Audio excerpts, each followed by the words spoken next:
Magic Treehouse, Book 7, Sunset of the Sabertooth.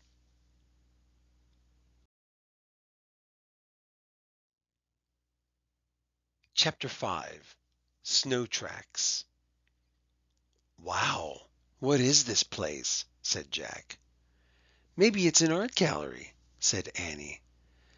"I don't think so," said Jack. "It's too hard to get to." He read about the cave paintings. These Ice Age beasts were painted 25,000 years ago. Cro-Magnons painted pictures of animals they hunted. They may have believed the paintings would give them power over the animals. "Wow, look at this," said Annie.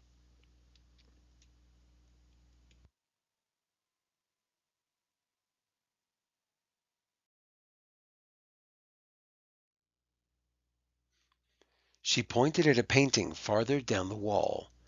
It showed a figure with human arms and legs, reindeer antlers, and an owl face. It seemed to be holding a flute.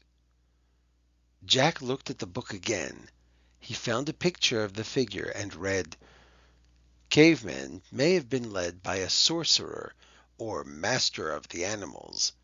He may have worn reindeer antlers so he could run like a reindeer, and an owl mask so he could see like an owl." "What is it?" said Annie.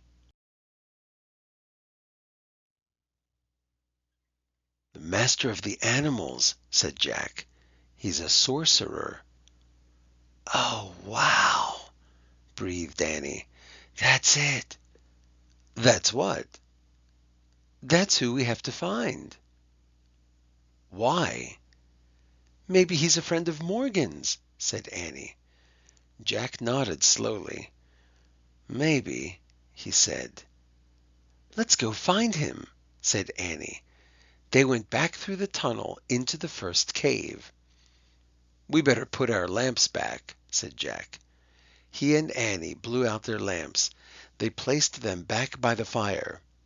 Jack's backpack was on the floor next to the skins. He put the Ice Age book into it. "How's Peanut?" said Annie. Jack looked into his pack. "She's not here," he said. "Oh, no!" cried Annie. "She must have crawled out when we were looking at the paintings." "Peanut!" Jack called. "Peanut!" called Annie. Annie walked slowly around the cave, looking into the shadows. Jack peered around the fire and under each of the furry skins. "Jack, come here," said Annie. She was standing near the entrance to the cave. The snow had stopped falling. In the snow were tiny cracks.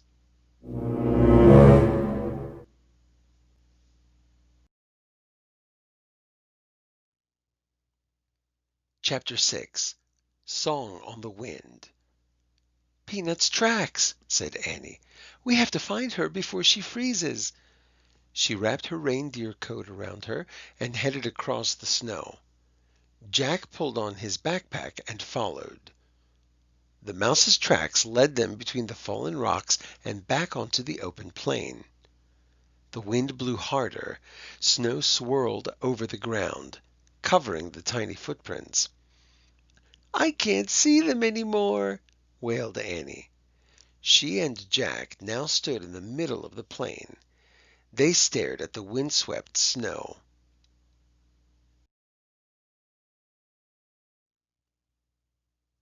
The mouse's tracks had vanished. "Yikes!" whispered Annie, staring up. Jack followed her gaze. On one of the cliffs was a tiger, a giant tiger with two long, sharp fangs. "A saber-tooth," said Jack. "I hope he doesn't see us," whispered Annie. "Me too," Jack whispered back. "We'd better head back to the treehouse." Jack and Annie stepped very softly across the snow. Then Jack glanced back at the cliff. The saber-tooth was gone. "Oh, man," he said. "Where is he?" Run to the trees, said Annie. He and Annie started running. They ran over the snowy plain, heading toward the tall, bare trees in the distance. Suddenly, Jack heard a crack.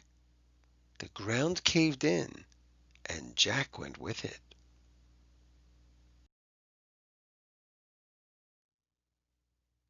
Annie fell beside him.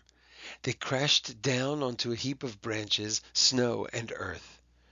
They struggled to stand. Jack pushed his glasses into place. "You all right?" he asked Annie. "Yes," she said. They both looked up. They were in a deep hole. All Jack could see were gray clouds moving overhead. "This is a trap," Jack said. "The Cro-Magnons must have put branches over this hole. Then the snow hid the branches, so we didn't see them." "There's no way out," said Annie. She was right. They were helpless. The pit was too deep to climb out of. "I feel like a trapped animal," Annie said. "Me too," said Jack.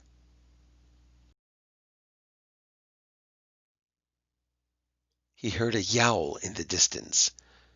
"The Sabertooth," whispered Annie. Jack pulled out the Ice Age book. He found a picture of the Sabertooth. He read, "The Sabertooth was the fiercest beast of the Ice Age. It attacked humans as well as woolly mammoths and other large animals." "Oh, brother," said Jack. "Listen!" Annie grabbed him. "What?" Jack jumped. "I hear music." Jack listened, but all he heard was the wind. "You hear it?" said Annie. "No," said Jack. "Listen carefully." He closed his eyes. He listened very carefully. He heard the wind, but this time he heard another sound, too. Strange, haunting music. "Ah!" cried Annie. Jack opened his eyes. Staring down at them was a figure wearing reindeer antlers and an owl mask.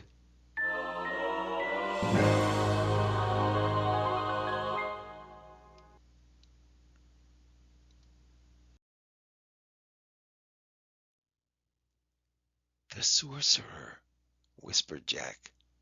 Squeak! Peanut peered down at them, too.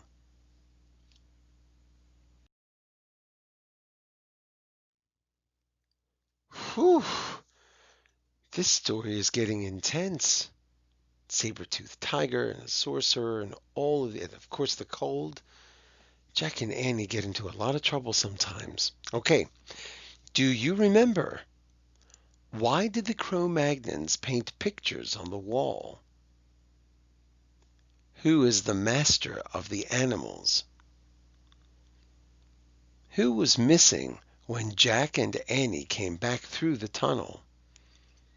What did Annie and Jack see in the snow?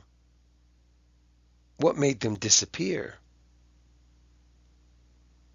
What does a saber-tooth look like? What did the children fall into? Who looked down at the children when they were in the pit?